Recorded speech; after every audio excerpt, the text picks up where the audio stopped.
Alléluia. Alléluia. Merci d'être ici ce matin. Je suis contente de vous revoir encore. On s'est vu le 12 janvier, n'est-ce pas? On se rappelle du 12 janvier. On a parlé de quoi?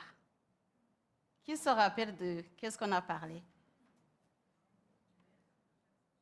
À haute voix. Ah, le Saint-Esprit. Ce matin, comme je vous ai promis, ceux qui ne me connaissent pas encore, je suis Félicissima. Je suis toujours étudiante en théologie à l'École théologique de Montréal. Je vais graduer le mois prochain, donc pour le pastorat.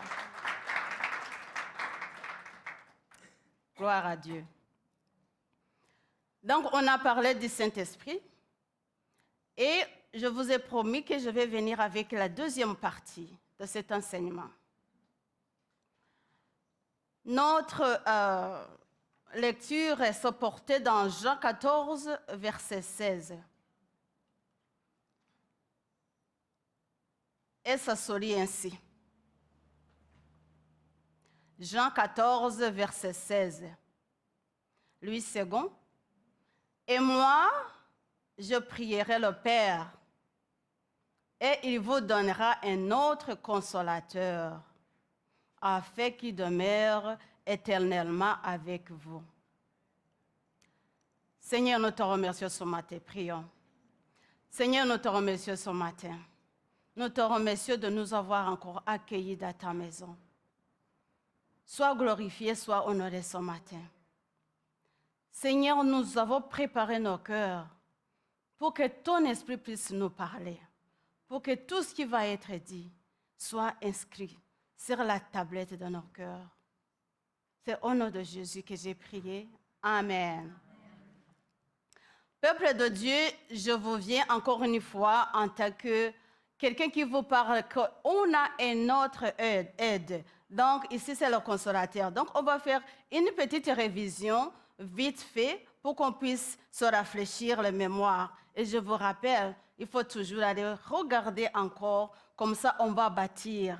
Parce que les affaires de Dieu, il faut les bâtir, il faut les revoir, il faut les écouter encore. Et avant, il faut demander, je ne vais pas regarder la personne qui prêche, je vais regarder le message. Il faut que vous demandiez au Saint-Esprit de vous aider là-dedans. Alors ici, la Bible nous dit qu'on a un autre consolateur et que ce consolateur va demeurer éternellement avec nous.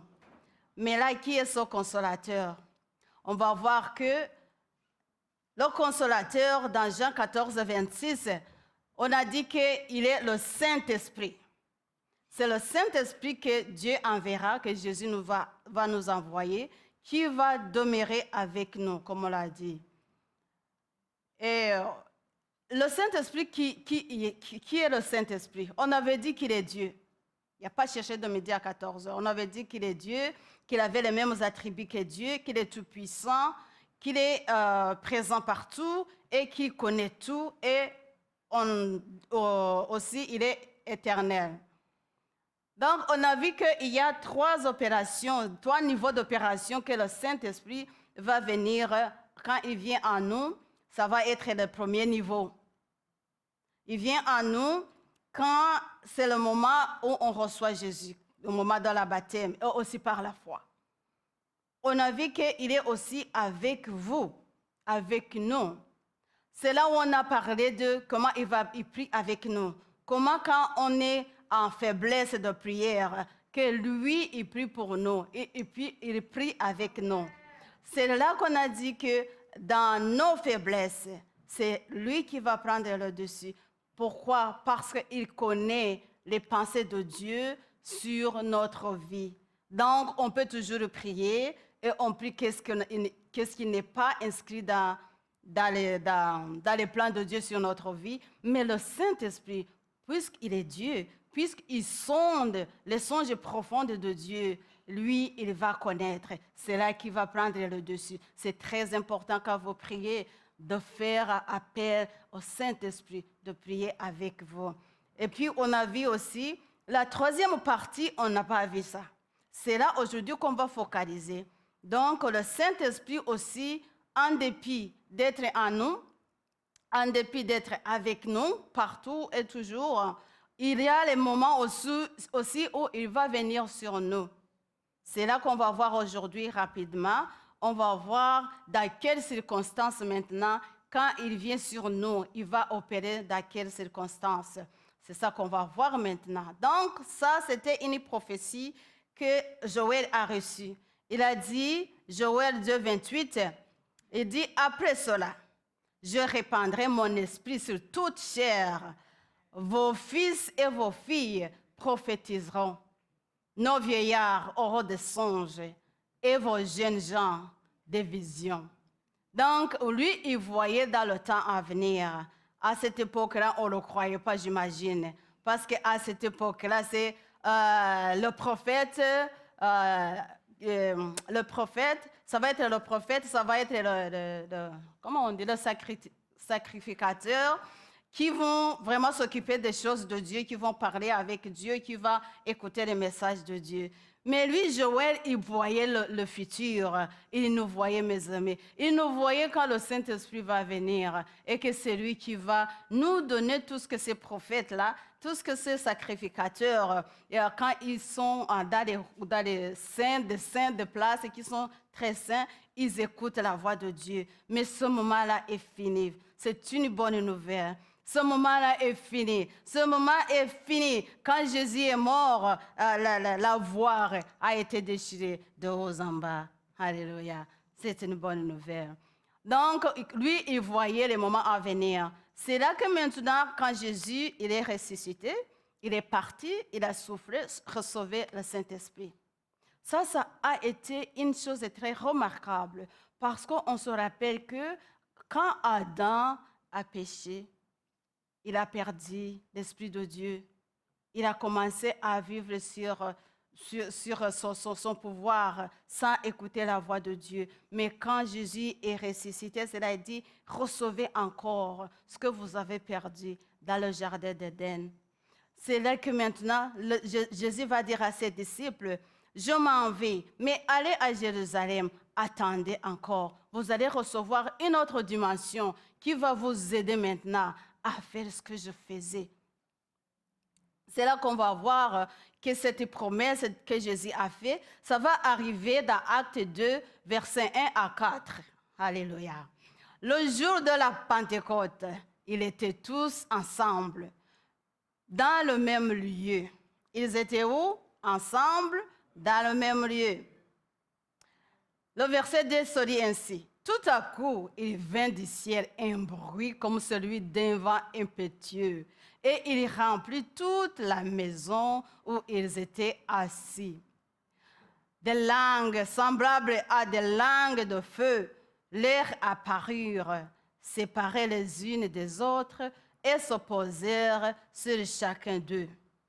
Donc la prophétie est accomplie. Mais au verset 4, c'est là qu'il dit, et ils furent tous remplis du Saint-Esprit.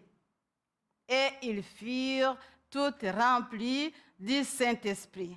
Et se mirent à faire quoi?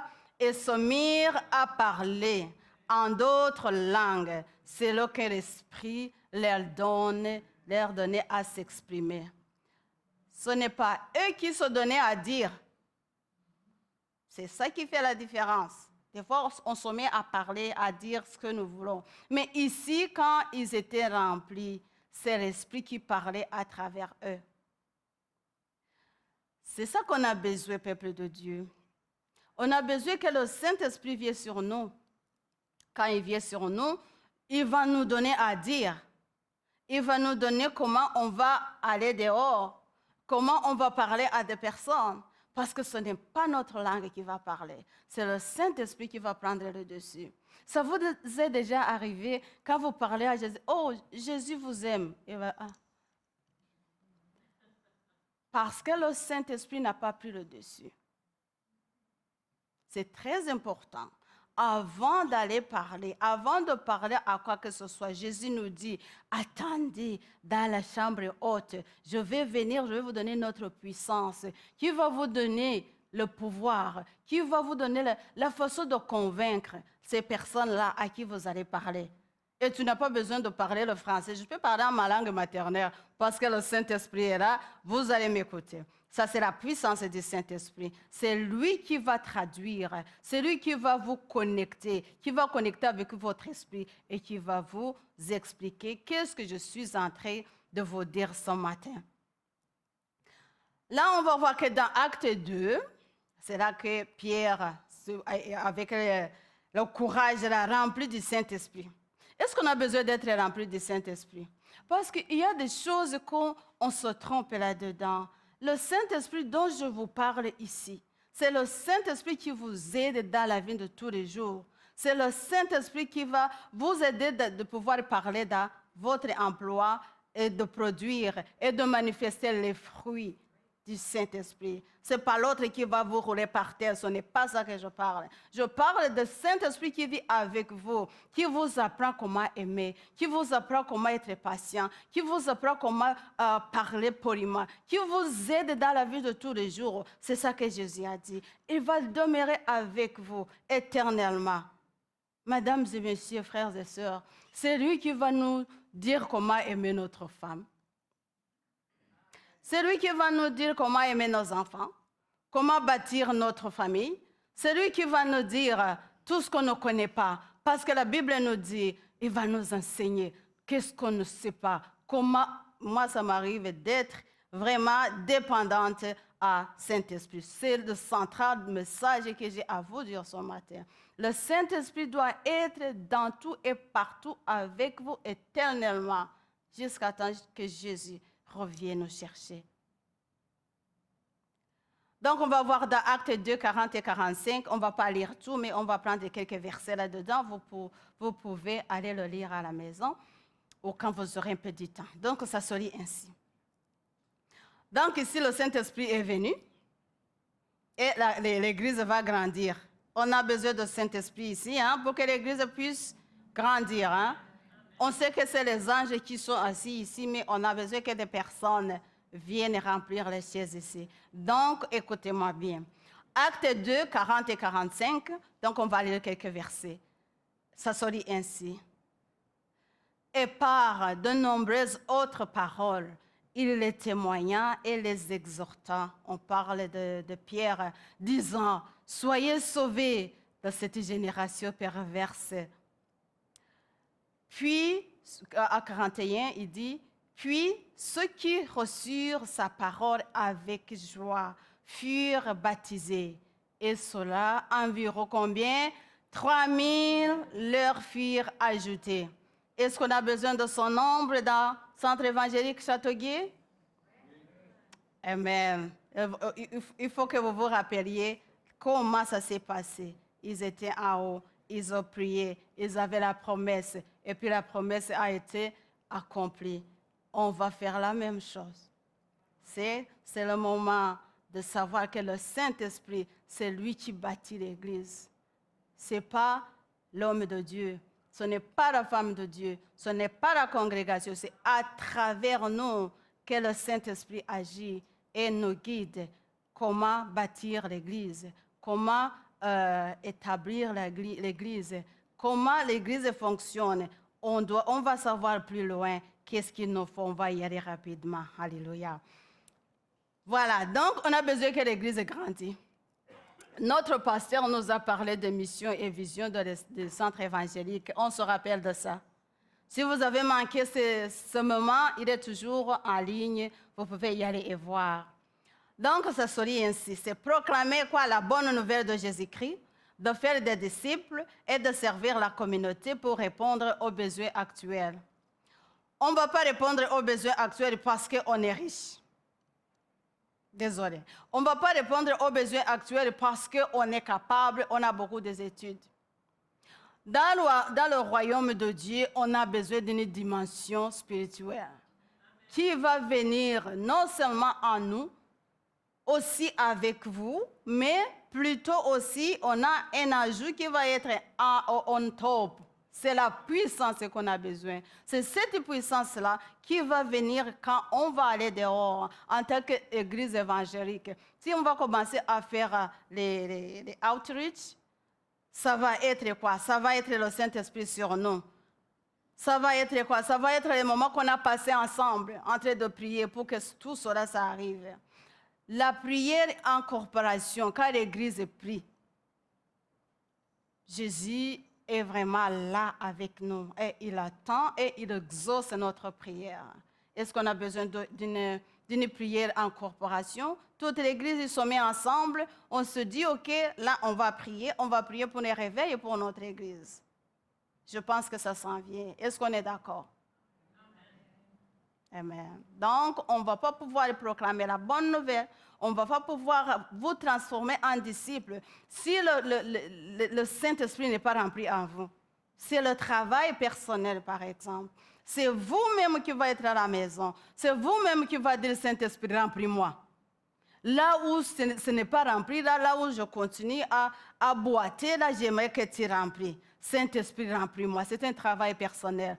Et c'est un travail qu'on fait sans arrêt. C'est un travail continuel. Je vous avertis, si vous ne le faites pas, ça va se voir. Si vous êtes quelqu'un qui dirige, si vous êtes quelqu'un qui est dans votre différentes dimensions de votre vie et que le Saint-Esprit n'est pas rempli en vous, il va y avoir des trous. Ah, c'est ça que tu vas être en éternel recommencement. Peuple de Dieu, j'ai manqué ça. Je commençais toujours, que ce soit dans les mariages, que ce soit dans les études, parce que je n'étais pas dirigée par l'Esprit de Dieu. C'est la différence, quand tu es dirigé par l'Esprit de Dieu, c'est vraiment quelque chose. Ça va se voir, tu n'as pas besoin de nous dire, ça va se voir. Les fruits, quand il y a un arbre avec des fruits, est-ce que les fruits sont cachés? Donc, c'est par l'Esprit de Dieu. Ce que je vais ajouter aujourd'hui, qu'on n'a pas vu vraiment la dernière fois, ça se trouve dans Zacharie 4, verset 6, là où on va voir que le peuple de Dieu, ils avaient perdu l'espoir. Voilà que Dieu vient à un prophète, il lui dit, non, c'est par mon esprit que tout va se passer. C'est par mon esprit que vous allez pouvoir faire le travail de l'Église. C'est par mon esprit que tout va se reprendre. Vous venez de captivité. C'est maintenant le moment que mon esprit va venir et il va prendre le dessus parce que lui, il connaît qu'est-ce que j'ai planifié après les captivités. Donc, c'est ça, c'est la deuxième partie. Aujourd'hui, ça, on n'a pas vu. C'est ça que je vais vous dire maintenant. On va discuter un peu rapidement avec ça. Voilà. Donc, on va lire le 4 à 6 dans Zacharie. C'est ça, c'est par mon esprit. L'Église est bâtie par l'Esprit de Dieu.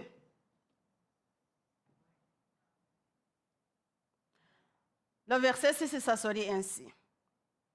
Il reprit et me dit, c'est ici la parole de l'Éternel adressée à Zérubabel. Ce n'est ni par la puissance, ni par la force, mais par mon esprit, dit l'Éternel des armées. Oui, qui es-tu, grande montagne devant Zérubabel? Tu seras aplani.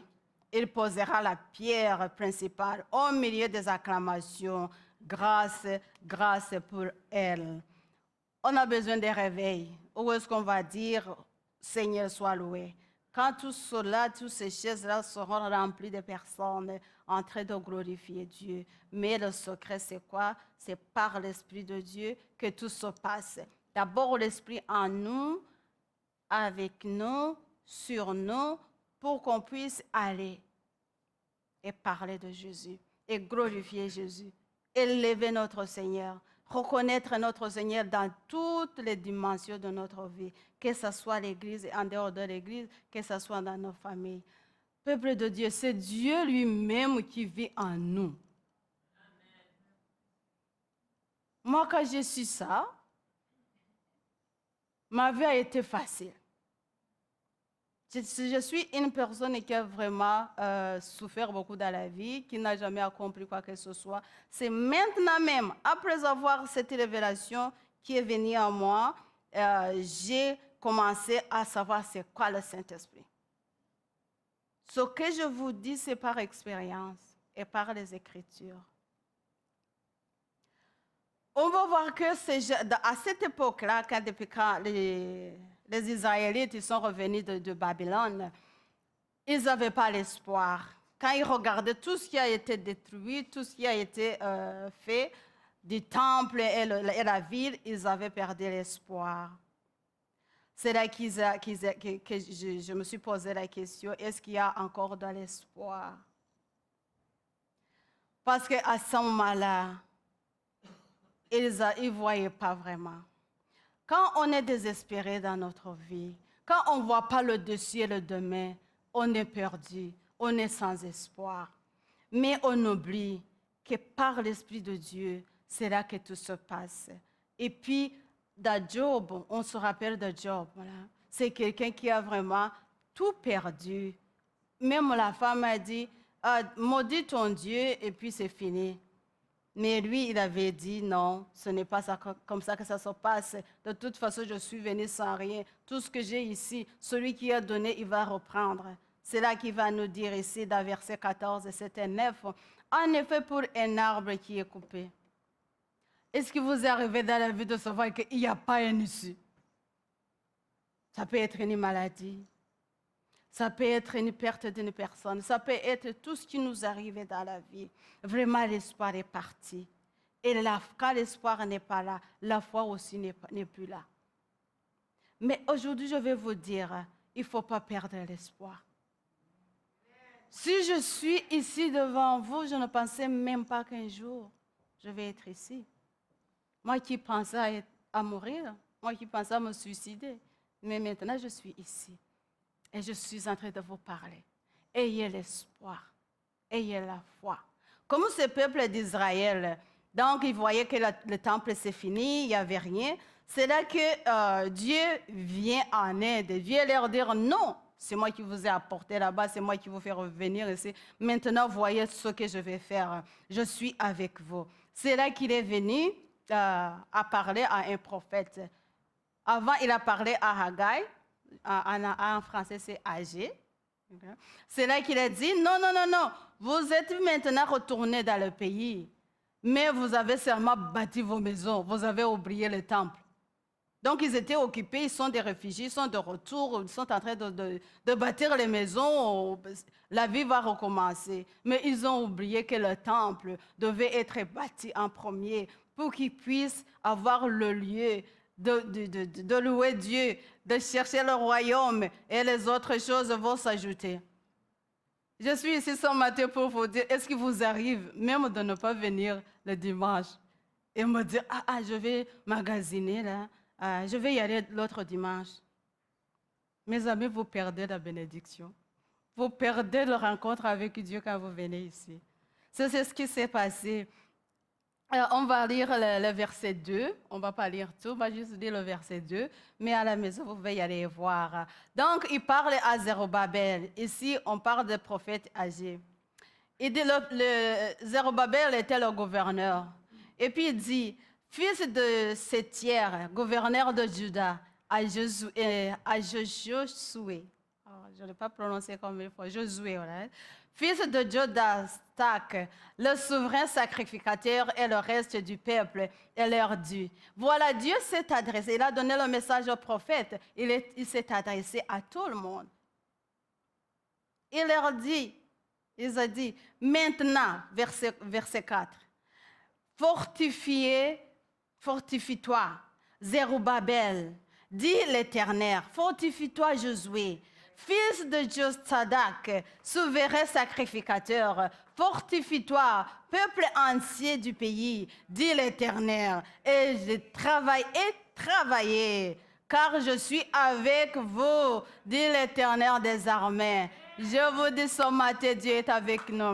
Pendant ces moments de restructuration, Pendant ces moments qu'on est en train de rebâtir l'église, pendant ces moments qu'on a la vision et la mission, maintenant, travaillons, peuple de Dieu. Je vous reviens aussi avec une question. En quoi êtes-vous en train de travailler dans l'église ici? C'est ce que Dieu a dit, le prophète a dit, Dieu a donné le message à Agé. Dis à Zérubabel, dis aux priests, aux sacrificateurs, et dis à tout le peuple que je suis avec eux.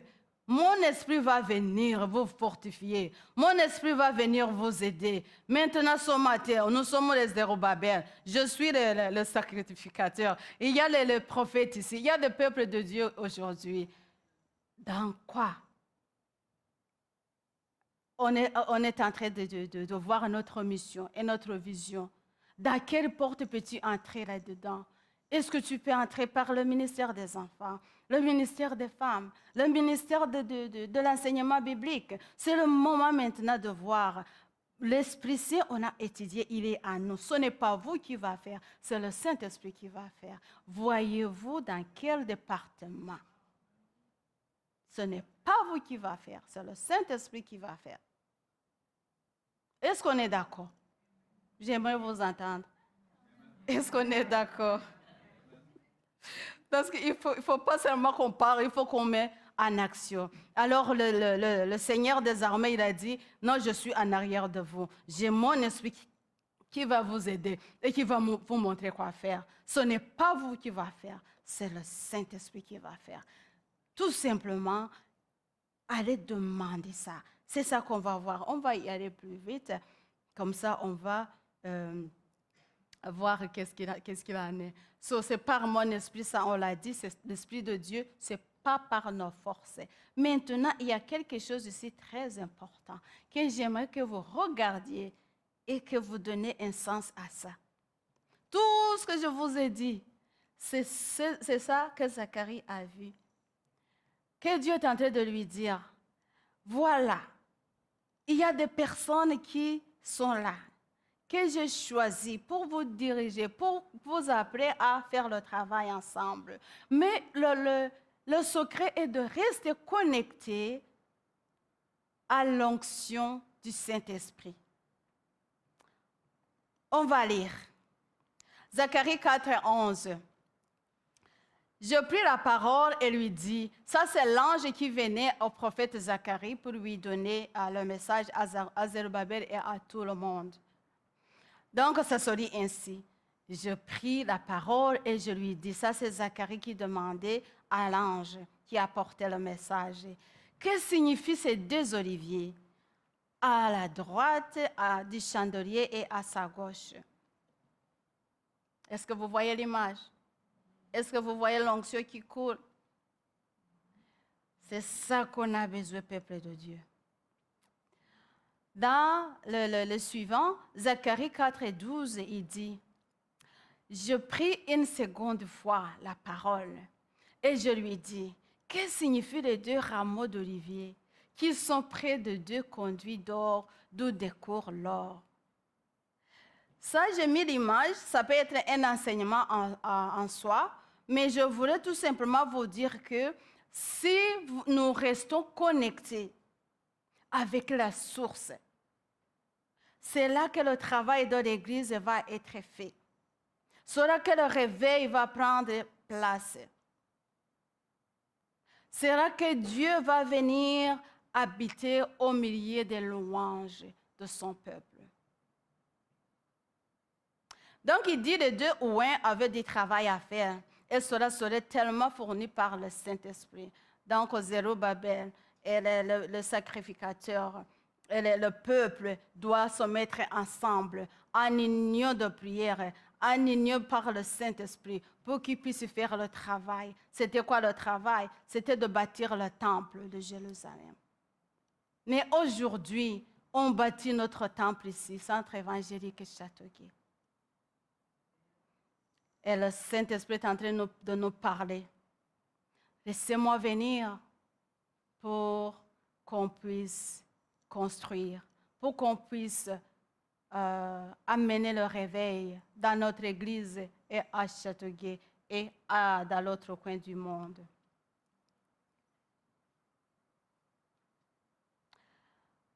Donc, dans le suivant, il dit, on va lire sur Zacharie 4 et 14. Il a dit, ce sont des hommes.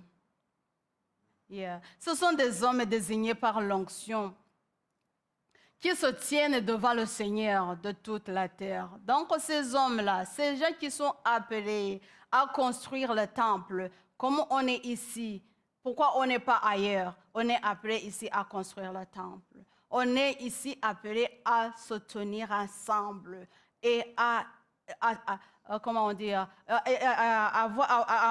prier ensemble et puis à laisser le Saint-Esprit nous dire quoi faire. Parce qu'on pourrait penser, oh, on sait quoi faire. Et pourtant, ce n'est pas la chose à faire. Alors, il faut qu'on reste connecté avec l'onction du Saint-Esprit pour qu'il puisse nous parler. S'il a parlé à l'autre fois, pourquoi pas nous? On est les enfants de Dieu. Tout simplement, on doit savoir que on est persuadé, on doit le croire. Si on est ici, le Dieu qui nous a appelés à être ici, il va sûrement accomplir le travail qu'il nous a appelés à faire. Mais il vous convient, il vous incombe de savoir c'est quoi ce travail que vous êtes appelés à faire. C'est là que vous allez voir dans quel département je peux servir. Quand je sors ici, qu'est-ce que je peux faire pour le royaume? Ce matin, ce que je suis en train de vous dire est ceci. Regardez cette image-là. Regardez cette image-là.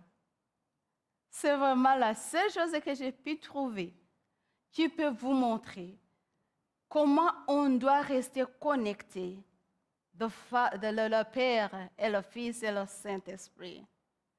Et puis, dès que l'onction coule d'en haut, il va être sur nous. Ça va nous donner le pouvoir, la puissance de servir Dieu, de le servir dans tout ce qu'il nous a appelés à faire. Des fois, l'Église, ils pensent que non, nous, on a des gens qui supportent notre Église. On a des gens qui donnent l'argent à l'Église. On a des gens qui aident vraiment l'Église. On va compter. On va voir dans l'humilité et l'orgueil. Et ça va être à peu près la fin de mon sermon. J'aimerais qu'on y pense. Des fois, on va dire, oh, l'Église, il y a des gens qui le supportent. Tout d'un coup, la personne n'est plus là. Les ressources ne sont plus là. Là, on n'est plus capable de continuer à avoir des programmes parce qu'on n'a plus d'argent. Il y a un monsieur Baptiste qui a dit, alors on va demander que Dieu diminue l'orgueil en nous. Parce que quand tout va bien, on ne pense pas plus loin. On ne pense pas que dans la possibilité de l'homme, dans le pouvoir de l'homme, ça finit un jour. Mais dans la puissance du Saint-Esprit, ça ne finit pas. Alors, il a regardé l'église, c'était dans un sermon.